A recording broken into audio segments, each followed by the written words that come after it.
असद साहब, आप तो देश की क़ियादत करने निकले हैं।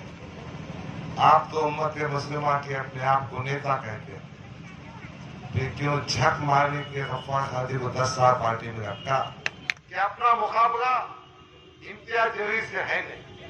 इस वक्त ये फुकटिया की बात ही मत करते जाओ भाई, इसका जिक्र ही मत करो। फुकट दिमाग को तान है, बेकार। तेरी माँ का इंतखाब हो गया, मेरे हाथ पे लगा हुआ है।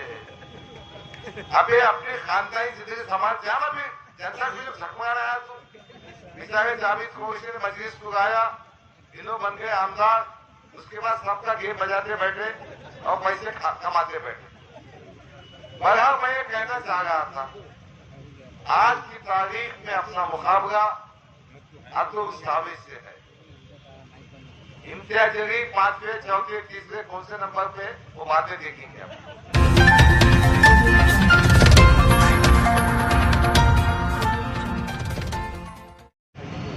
हमारे दो भाई जो बहुत कुव्वत के साथ हमारे साथ खड़े हैं, मोहतरम हबीब कुरैशी साहब, करीम कुरैशी साहब, मुन्ना भाई, हमारे हारिस करीम साहब, समाजवादी के लोग भाई, फैसल भाई, इस बस्ती की बड़ी शख्सियत खादर शाह साहब, हमारे नौजवान दोस्त जिन्होंने इस प्रोग्राम को कामयाब करने की कोशिश की, मोहतरम असलम पठान साहब, पप्पू कुरैशी साहब, हमारे यूनुस आर्किटेक्ट साहब, बरकत भाई, हमीद भाई, हमारे चिट्टू भाई, हमारे तमाम साथी, इमरान भाई, मोहम्मद खान, अकबर बिंजावी साहब, इमरान भाई, पप्पू भाई, सामने बैठे हुए मेरे नौजवान साथी लोग, बुजुर्गों,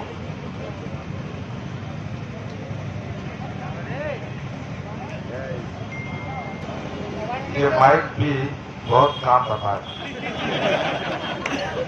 मालूम नहीं क्या बात है। जैसा हमारे मुखालिफिन भी ऐसी ही कुछ बातें करते। देखिए, यहाँ पर स्टेज सजा था। सियासत में सियासी बातें होना चाहिए, मगर जिस शख्सियत ने जो बातें की है उससे उनकी हैसियत का अंदाजा होता है। मोहतरम असदुद्दीन अवी साहब ने कहा कि डॉक्टर गफ्फार कादरी ने 2014 में पैसों के लेन देन की बात की थी। आज 2024 में उनको याद आया कि गफ्फार कादरी इतना खराब आदमी है जो सियासत में लेन देन की बात करता है। मेरा सिर्फ एक ही कहना है, असद साहब, आप तो देश की क़ियादत करने निकले हैं। आप तो उम्मत मुस्लिमा के अपने आप को नेता कहते हैं, फिर क्यों झक मारने के गफ्फार कादरी को 10 साल पार्टी में रखा।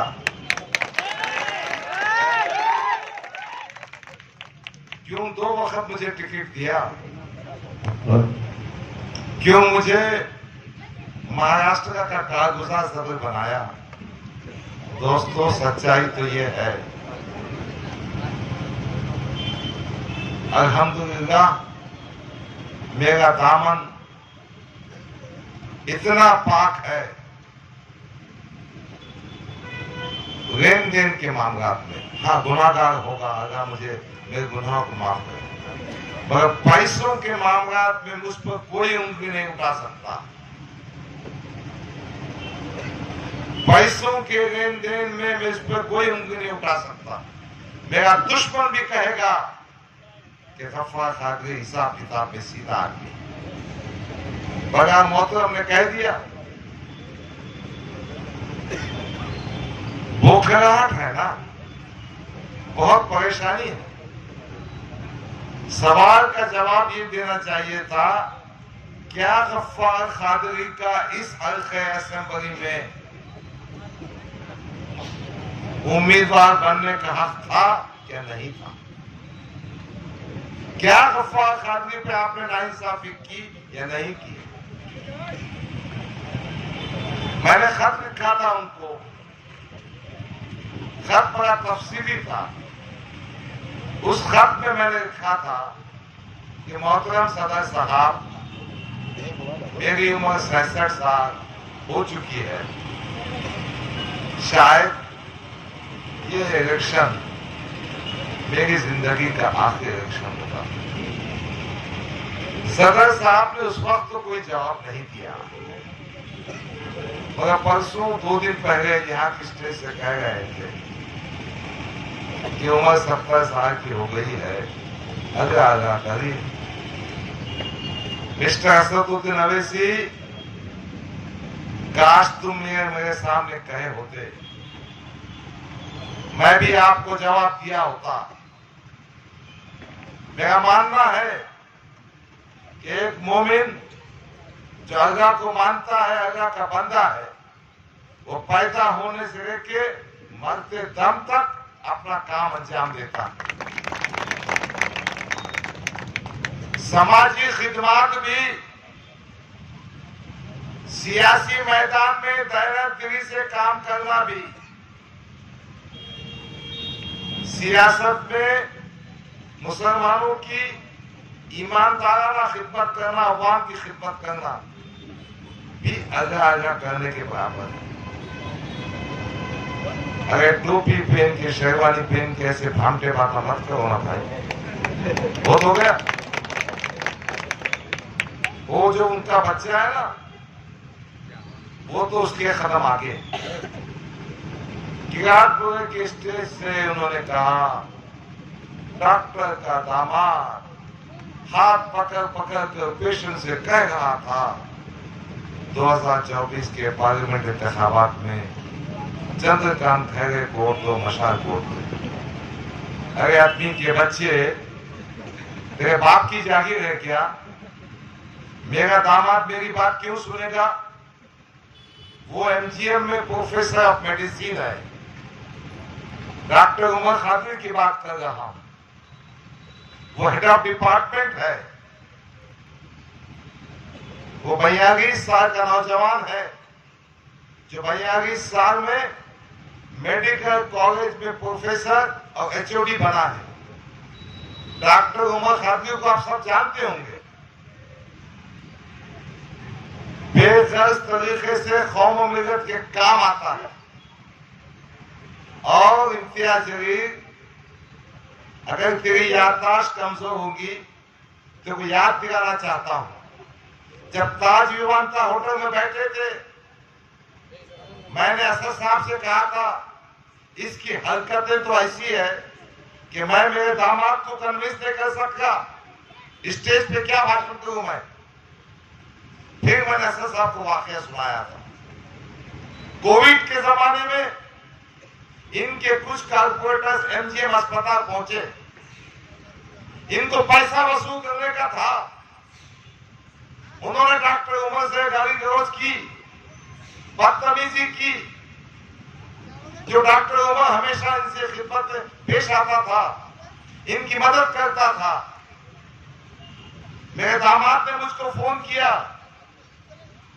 मेरे दामाद ने मुझसे कहा कि अंकल ये लोग ऐसी हरकतें कर रहे हैं। मैंने कहा इम्तियाज जलील के चमचे और एजेंट है, वसूली के काम में लगे बैठे हैं, मैं कुछ नहीं कर सकता, आप पुलिस में तत्काल दो। डॉक्टर उमर कादरी ने पुलिस में तत्काल दी है और उसके बाद से डॉक्टर उमर कादरी का दिल उचाट हो गया। आप लोगों की इज्जतों से खिलवाड़ करेंगे, लोगों को गाली गलौज देंगे, अपने चमचों एजेंटों के जरिए बेइज्जत करेंगे और फिर तुमको वोट दें। ये शहर में कितने मुस्लिम व्यापारी हैं जिनको इम्तियाज जलील ने नहीं लूटा। मैं नाम नहीं लेना चाहता। एक फैक्ट्री में हमारा दोस्त है, वो मैन पावर सप्लाई का काम करता है। ये खासदार बनने के बाद उस फैक्ट्री के मैनेजर के पास जाकर कहता है कि वो मैन पावर का काम मुझे दे दो। यकीनन जब किसी का दिल दुखता है, तकलीफ होती है, तो मुखालफत करेगा।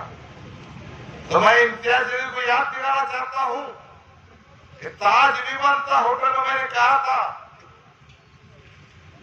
कि इम्तियाज अली साहब, आपकी हरकतें, आपकी खसरतें इस तरह की है कि आप सिर्फ पैसा वसूल करना चाहते हैं, जिसके नतीजे में मेरा दामाद भी आपसे नाराज है, मैं उसको कन्विंस नहीं करता। उसके आगे की स्टोरी भी सुना देता, मैं तो छिपाता नहीं, मैं अब सुना देता। जब बात निकली है ना तो पूरी हो जाने दो। मैंने बीच में साफ दिली से, जान दो अपनी पार्टी का कैंडिडेट है, अपने इख्तिलाफात होंगे, साथ देना चाहिए। मैंने इनके साथ वैजापुर का दौरा किया। वैजापुर के दौरे में जब मैंने भाषण किया बाबरी मस्जिद की, मैंने बात किया मुस्लिम पर्सनल की, मुस्लिम ने बात किया CAA की, लोगों ने खुश भी हुए। जैसे कन्नड़ पहुंचे हम, तो इम्तियाज अली ने कहा आहिस्ता से मेरे कान में, डॉक्टर साहब बाबरी मस्जिद, नारे तकबीर, पर्सनल की बात मत कीजिए, अपने को हिंदू वोट नहीं मिलेंगे, अपन आदर्श लोगों को पटा ले, ये बात नहीं करना चाहिए। अगर मिस्टर इम्तियाज अली दोगलापन बनकर, फिर उसके बाद मैंने तय किया था कि क्या करना चाहिए, ये इनका साथ देना चाहिए कि नहीं देना चाहिए। और मैंने एक खत लिखा था सदर नबी साहब को कि इम्तियाज अली की हरकतें इस काबिल नहीं कि मेरा दिल गवारा नहीं करता कि मैं पार्लियामेंट में इंतखाबात के साथ हूँ। मेरे बहुत सारे साथी थे। फिर एक मीटिंग हुई, वो मीटिंग में इम्तियाज अली साहब आए। मैंने मेरे दामाद को समझाने के लिए मकान भी गया, तो मेरे दामाद ने कहा मैं नहीं आऊंगा।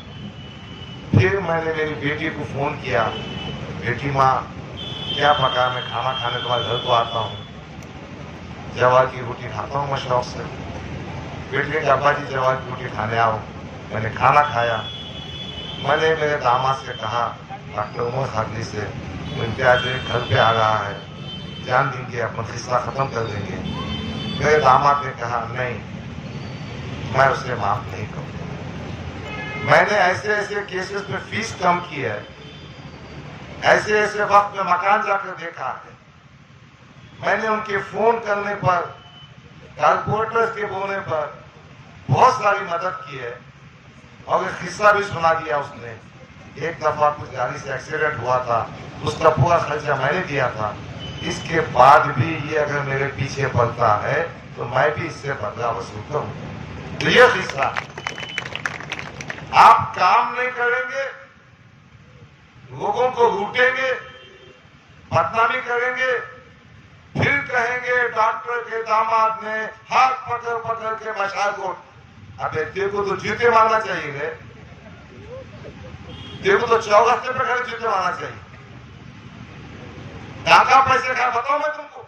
अख्तर हाजी क्या बताओ, अख्तर हाजी है क्या मीटिंग में? हमारे दोस्त कितने पैसे मंगाया सुनाओ मैं। इसका काम और धंधा सिर्फ पैसे खाना है और नाटक करना है, नाटक। बहरहाल ये चंद बातें थी जो मैं कहना चाह रहा था, क्योंकि मुखालिफिन की तरफ से आई थी। अब मैं असल मौजू की तरफ आना चाहता हूं। अजीजा ग्रामी किस्सा ये है कि मौलाना सज्जाद नोमानी के ताईदी बयान के बाद इनके जमीन के नीचे की जो है ना, सड़क की जमीन, ये आपको आ गई है। अब इस पोखराट में ऐसी वैसी बातें कर रहे हैं।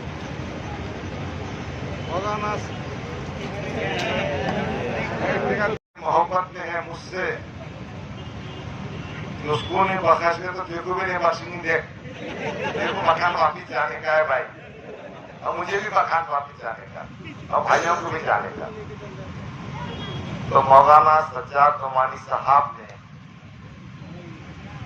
जो तारीफ की है, हम उसके लिए शुक्रगुजार हैं। यही सज्जाद नोमानी साहब ने पार्लियामेंट के इंतखाबात में एक छोटा सा audio clip Khizar Patel advocate और सज्जाद नोमानी की बातचीत करना। वो ऑडियो क्लिप क्या था मालूम? उन्होंने कहा यहाँ ऐसी ऐसी हालात है, तो मौलाना ने सिर्फ एक सेंटेंस किया, कहा अगर इम्तियाज अली चुनकर आते हैं तो यकीनन हमने उनकी मदद करना चाहिए। ऐसा कोई तायीदी लेटर नहीं था, न तायीदी बयान था। क्या वायरल किए उसको? फिर मौलाना सज्जाद नोमानी की ताई और बेटे, अब सज्जाद नोमानी ने तुम्हारी तारीफ नहीं किया तो तुम्हारे जो छोटे मोटे चर्चे हैं ना, वो मौलाना के खिलाफ वीडियो डाले। हम नहीं मानते, अगर मत मानना तो कौन मानोगा? क्योंकि तू उमा का एहतराम नहीं करता ना।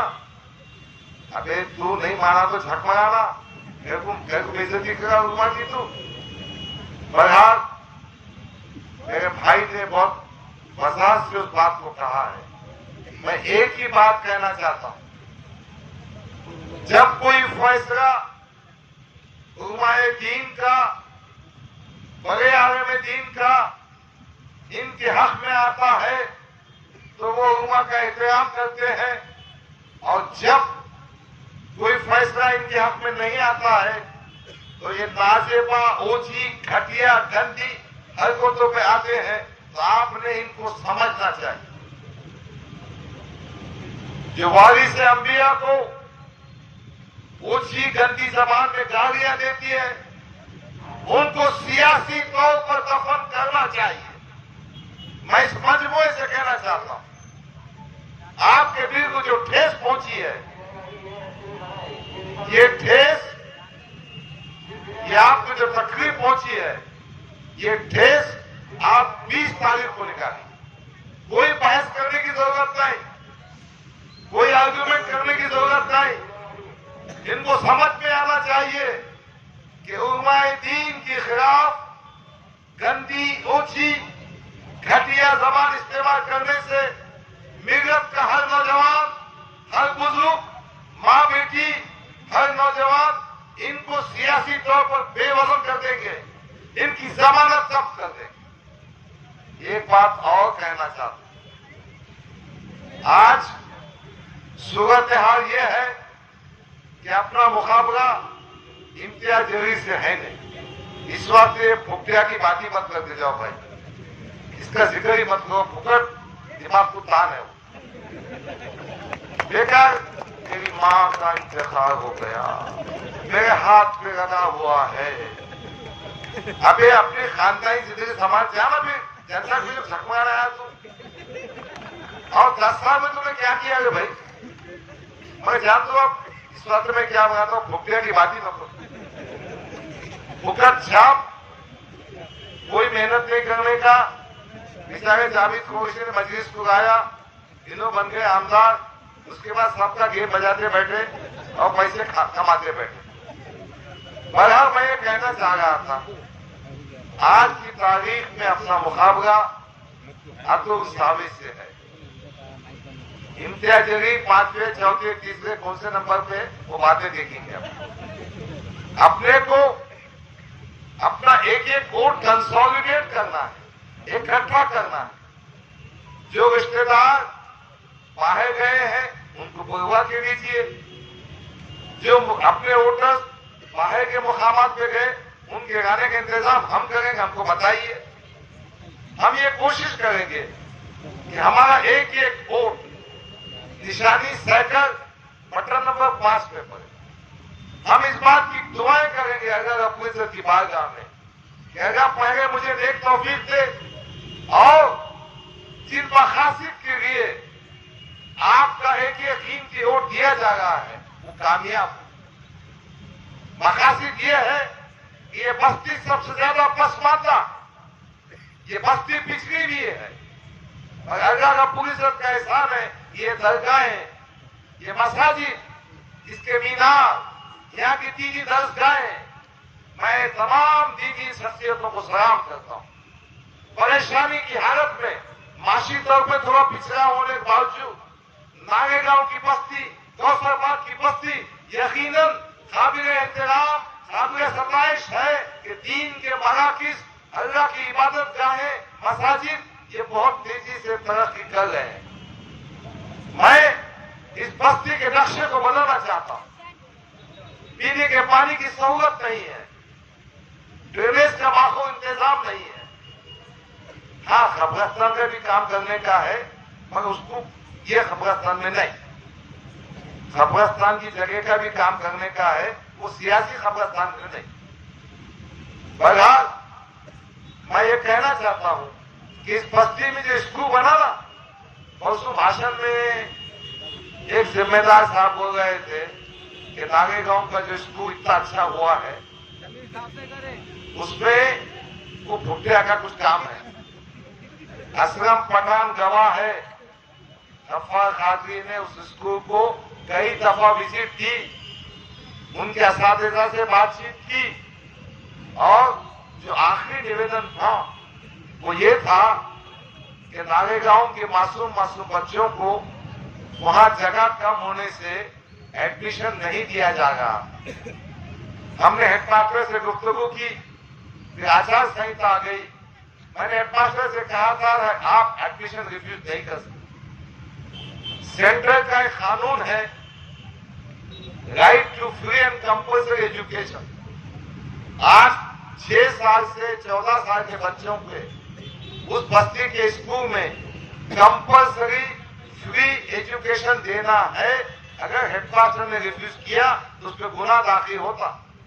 हम ये निवेदन कमिश्नर के पास जाकर दिए हैं। आप असलम पठान मेरे साथ में थे, इमरान भी थे मेरे साथ। तो बहरहाल मेरी ख्वाहिश है, मेरी कोशिश रहेगी, मैं आपसे वादा करता हूं कि आपका ये जो स्कूल है ये अपग्रेडेशन हो जाए, ताकि तमाम बच्चों को तालीम का मेयार बहुत अच्छा है, तमाम बच्चों को एडमिशन मिल सके। मैंने अस्पताल को विजिट की, अस्पताल को अपग्रेड करना पड़ेगा। ये जो नागेगांव का अस्पताल है, ऐसे कितने 2 या 3 वक्त गए वक्त हो गया मुझो ना, क्यों परेशान हो तुम? बहुत डरने की बात नहीं जी, 2 मिनट क्या है, कोई मसला नहीं है, मैं बात खत्म करता हूं मैं कोई बात। बहरहाल न सिर्फ नागेगांव की बस्ती में काम होंगे, बल्कि हम हमारी तमाम बस्तियों में, हमारे हिंदू भाइयों की बस्तियों में काम करेंगे। और एक बात मैं आखिर में कहना चाहता हूं, हमारी सबसे बड़ी कोशिश ये होगी कि मुसलमानों को तालीम और रोजगार के मामले में रिजर्वेशन मिले। मैंने अबू आसिम आजमी से बात की है, उन्होंने प्रेस कॉन्फ्रेंस में कहा है कि अइम्माए मसाजिद और मौज़नीन की तनख्वाह 18,000 और 14,000 होना चाहिए, महाना 5% इजाफा होना चाहिए। इंशाअल्लाह ताला हम सब मिलजुल कर अपने मसाइल को हल करेंगे। बस आपसे गुजारिश है कि इनकी बकवास, बेहुदा, गलत बातों में ना आइए। लोगों की बातचीत जो हो रही है उस पर कोई तवज्जो मत कीजिए। ये सीट हम जीत रहे हैं, इंशाअल्लाह जीतेंगे, कामयाबी होगी। हमारी निशानी